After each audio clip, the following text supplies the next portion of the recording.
السلام علیکم ورحمۃ اللہ وبرکاتہ۔ آج کل ہر ماں کا سوال ہے، بچے ایک دوسرے کو برداشت نہیں کر رہے، ہر وقت ایک دوسرے کو تنگ کرتے رہتے ہیں۔ بتائیے، کیا لڑائیاں پہلے نہیں ہوتی تھیں؟ جہاں تک میرا محدود علم ہے، مجھے یہ سمجھ آیا کہ بچوں کے پرسکون ہونے میں کچھ عناصر کا ہاتھ ہے۔ ان میں سادہ غذا، اسکرین کا کم استعمال، والدین کا بچوں کے ساتھ خود کھیلنا، گھر میں آہستہ بولنے کا رواج قائم کرنا، بچوں کے سامنے دوسرے رشتہ داروں کی غیبت نہ کرنا،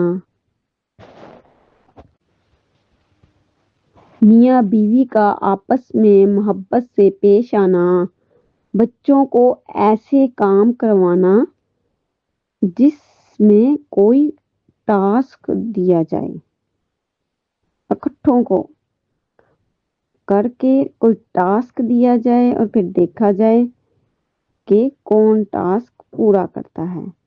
والدین کا اپنے ایموشنز کو سمجھنا اور ریگولیٹ کرنا، بچوں کو قرآن اور حدیث کے ساتھ جوڑنا، ان کو نمازوں کے لیے بروقت تیار کرنا، پانچوں نمازوں کے لیے،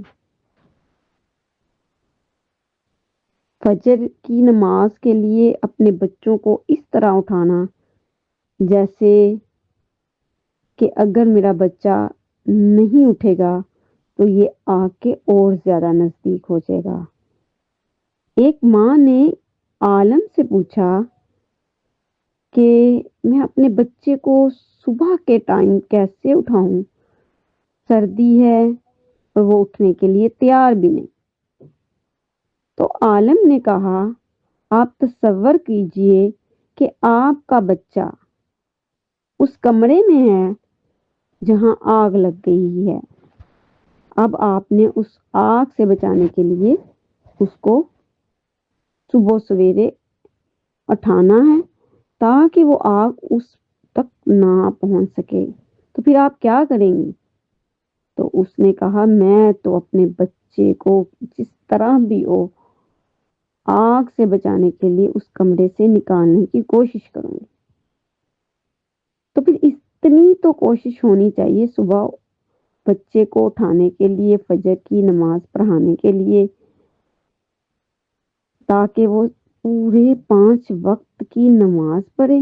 اور عشاء میں بھی بچے بہت زیادہ تھکے ہوتے ہیں، والدین بہت زیادہ پریشان ہوتے ہیں کہ میرا بچہ سارا دن مصروفیات ہی میں رہا، لہذا چلے سو بھی جائے تو کوئی بات نہیں، سارے کام اس نے کیے ہیں تو یہ نماز سب سے پہلا کام ہے، اسے پڑھائی جائے اور پھر سونے کے لیے کہا جائے۔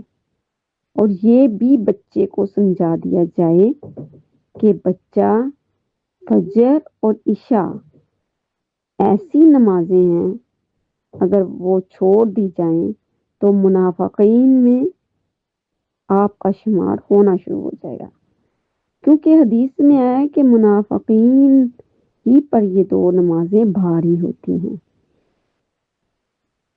اور چھوٹے چھوٹے قصے، کہانیاں انبیاء علیہ السلام، صحابیات میں سے اور تبع تابعین کی کہانیاں سنائیں، قرآنی قصص سنائیں۔